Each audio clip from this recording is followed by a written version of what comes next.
Mm. Good afternoon, sir. I'm Rochelle M. Lactaw-Taw. Papakita ko po sa inyo ang aking ginawang social media website.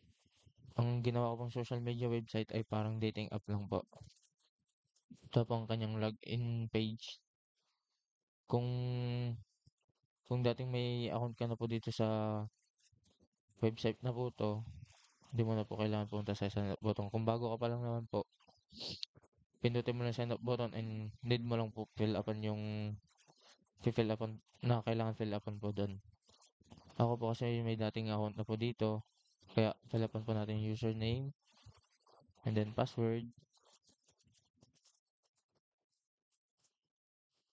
then login lang po. Ito na po yung homepage niya. Dito ko po mamimili ng gusto mong maka-chat or gusto mong i-like o dislike. Katulad po nito. Pinutin po natin dislike, then okay. Dislike po ulit, is okay. Dislike po, okay. Then like, is okay. Like, okay. Then, ganun din po sa chat. Sa chat naman po, automatic po na mapupunta po sa message agad. Katulad, pinutin po natin message, ay yung chat, yan. Then, conversion, pinutin mo lang yung conversation with Taylor. Then, pwede ka na, pwede mo na po siya i-chat. Hi,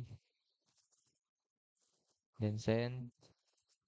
Sa search menu naman po is, pwede mo pong i-search dito yung gusto mong maka-chat. Okay, i-view.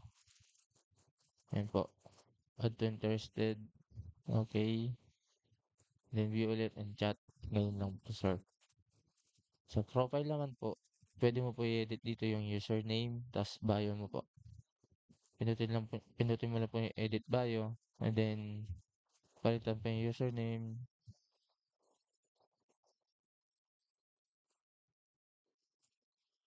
then sa bio, pinutin mo lang yung bio, then burahin po itong nakasulat sa bio, then maglagay po ng gusto mo pong bio.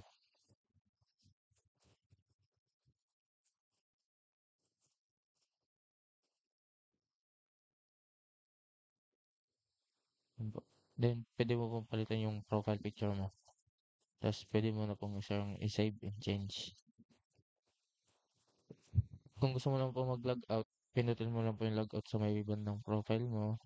Then, malalagot ka na po. Yun lang po. Thank you po.